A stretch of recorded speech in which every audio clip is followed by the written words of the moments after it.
नमस्कार, स्वागत आहे तुमचे आमच्या चॅनलमध्ये। आवाज महामुंबईचा, शोध बातमीचा, कौल मनाचा। चला तर मग आमचे चॅनल शेअर करा, लाईक करा आणि सबस्क्राइब करा। धन्यवाद। लाडकी बहीण योजना या तारखेला महिलांना मिळणार 2100 रुपये। आदिती तटकरेंनी मीडियाला दिली माहिती। माजी मंत्री आदिती तटकरेंनी आता 2100 रुपये कधीपासून येणार हे स्पष्टच सांगितले आहे।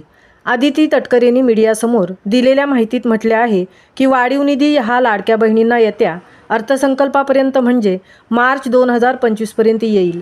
त्यामुळे लाडक्या बहिणींना अजून काही दिवस वाट पाहावी लागणार आहे। लाडकी बहीण योजनेबाबत सध्या अनेक प्रश्न निर्माण केले जात आहेत।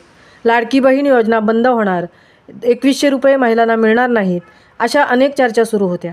अशातच आदिती तटकरे यांनी महिलांना 2100 रुपये कधीपासून येणार हे सांगितले आहे।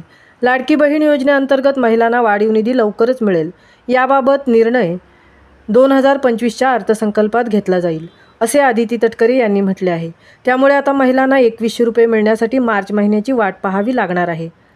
आवाज महामुंबईचा चॅनेलसाठी संजय खांबेटेंसह तृप्ती भोईर, म्हसळा।